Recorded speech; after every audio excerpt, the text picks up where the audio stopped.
cara menunjukkan cinta kepada Ibu Pertiwi. Bagi kami, menghasilkan data yang berkualitas adalah komitmen yang terpatri dalam sanubari.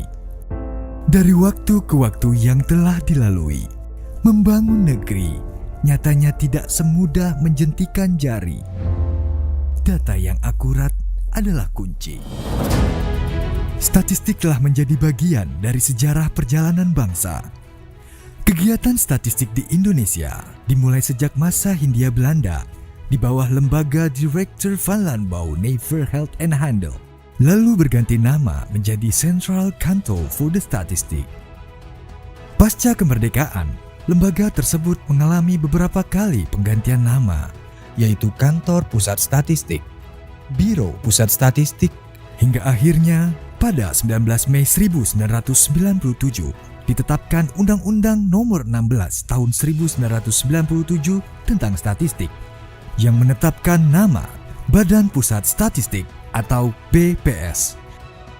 BPS mencakup seluruh wilayah Indonesia yang terdiri dari ribuan pulau dan keadaan geografis yang sangat luas.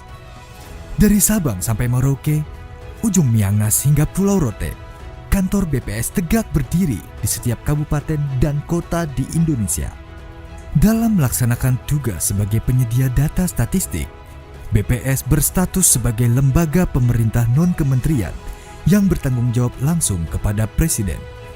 Oleh karena itu, independensi adalah hal yang mutlak bagi BPS.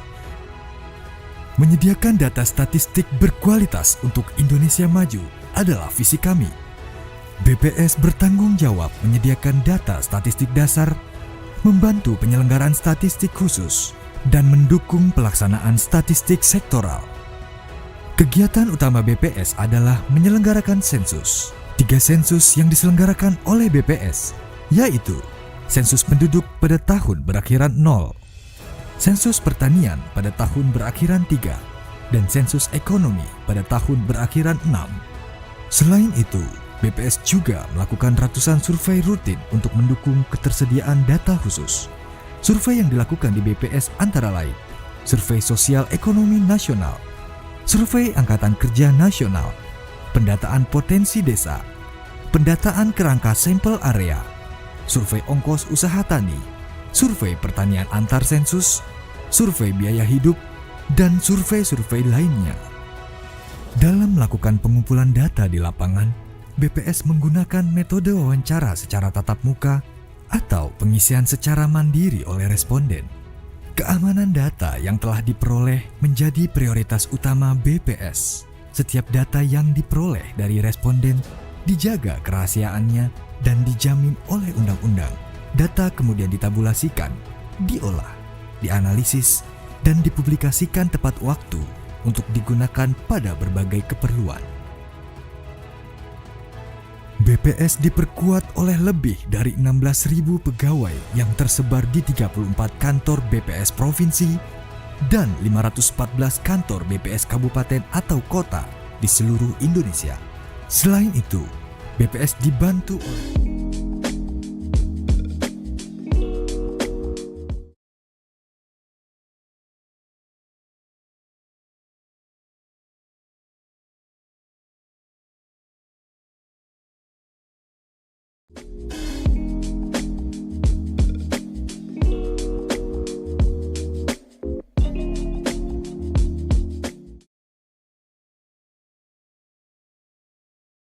Bismillahirrahmanirrahim. Assalamualaikum warahmatullahi wabarakatuh. Selamat pagi dan salam sejahtera bagi kita semua. Selamat pagi sahabat data. Jumpa kembali dengan Badan Pusat Statistik Kota Parepare untuk menyampaikan berita resmi statistik 8 April 2025. Sebelumnya, di momen Idul Fitri 1446 Hijriah ini, kami menyampaikan selamat Hari Raya Idul Fitri, mohon maaf lahir dan batin. Izinkan kami menyampaikan perkembangan Indeks Harga Konsumen bulan Maret tahun 2025. Sebelumnya kami akan menyampaikan beberapa catatan peristiwa yang telah terjadi selama periode bulan Maret 2025.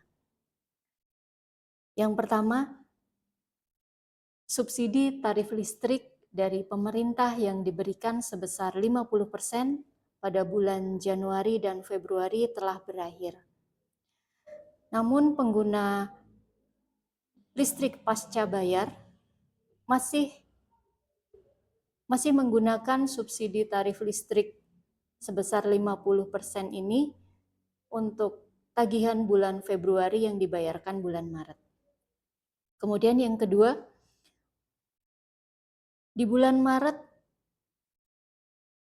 merupakan bulan Ramadan dan Lebaran Idul Fitri tahun 2025 jatuh sama-sama di bulan Maret, yaitu di akhir Maret untuk Idul Fitri, dan 1 bulan sebelumnya dari awal Maret kita ketahui bersama dilaksanakan bulan Ramadan, sehingga di momen seperti ini berdasarkan histori tahun-tahun sebelumnya tentunya ada kenaikan kebutuhan masyarakat, terutama untuk kebutuhan berbagai macam makanan dan bahan minuman. Berdasarkan survei harga konsumen di bulan Maret yang telah dilaksanakan Badan Pusat Statistik, mencatatkan bahwa inflasi secara bulan ke bulan sebesar 2,34%.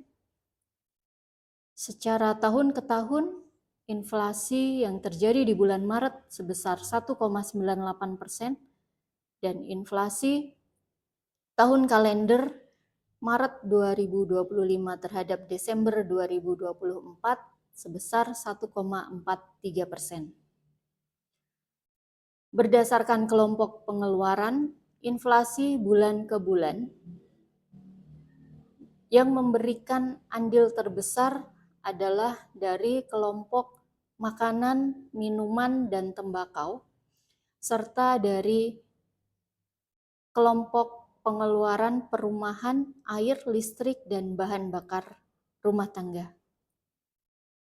Tingkat inflasi di bulan Maret 2025 lebih tinggi dibandingkan dengan bulan sebelumnya, dan lebih tinggi dibandingkan dengan bulan sebelumnya 1 tahun yang lalu atau tahun 2024.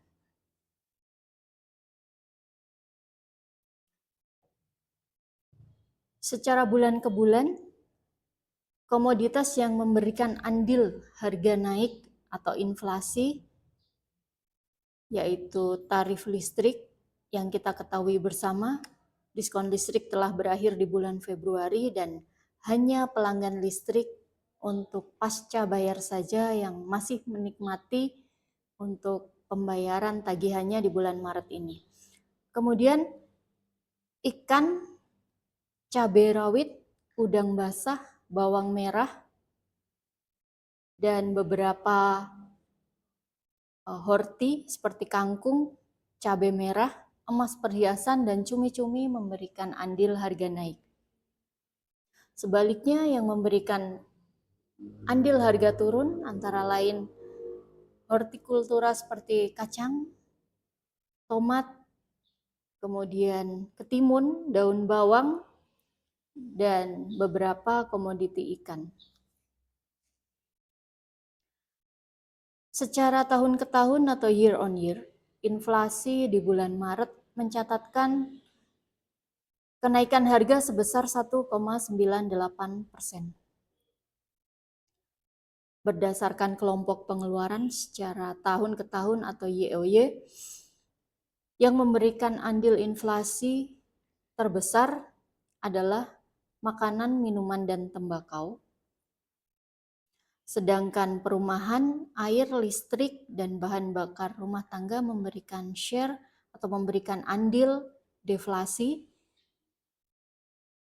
serta beberapa pengeluaran lainnya yang memberikan andil inflasi seperti pengeluaran kesehatan, transportasi, rekreasi, olahraga dan budaya, pendidikan, serta perawatan pribadi dan jasa lainnya.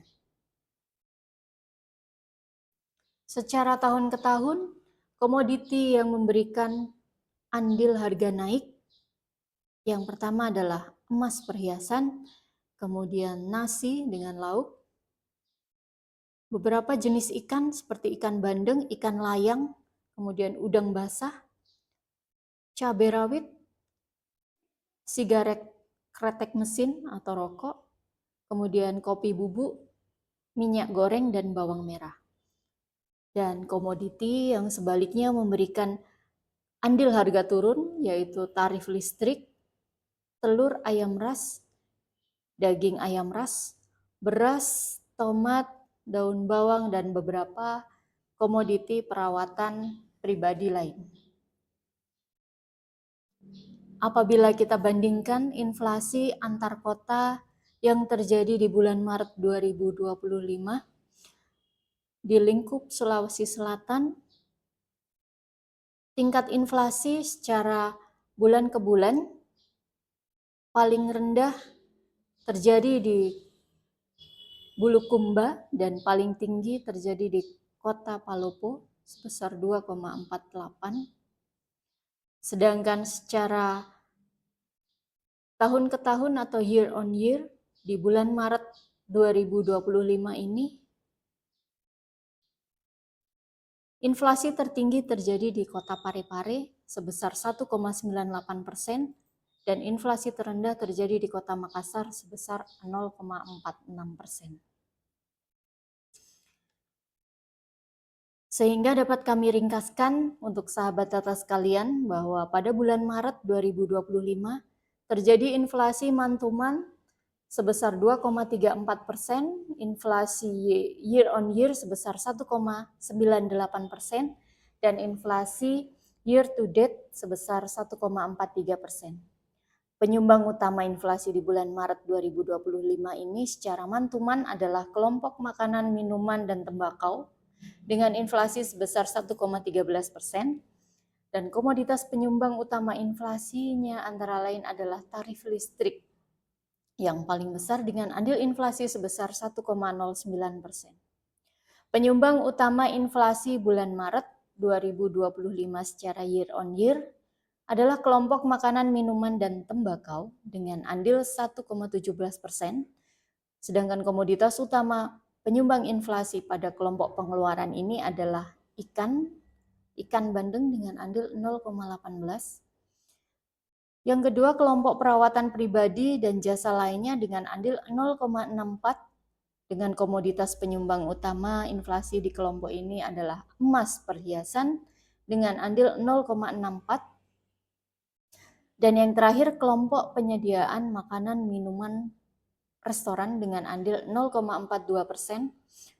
Komoditi yang menyumbang inflasi terbesar di kelompok ini adalah nasi dengan lauk dengan andil 0,20%.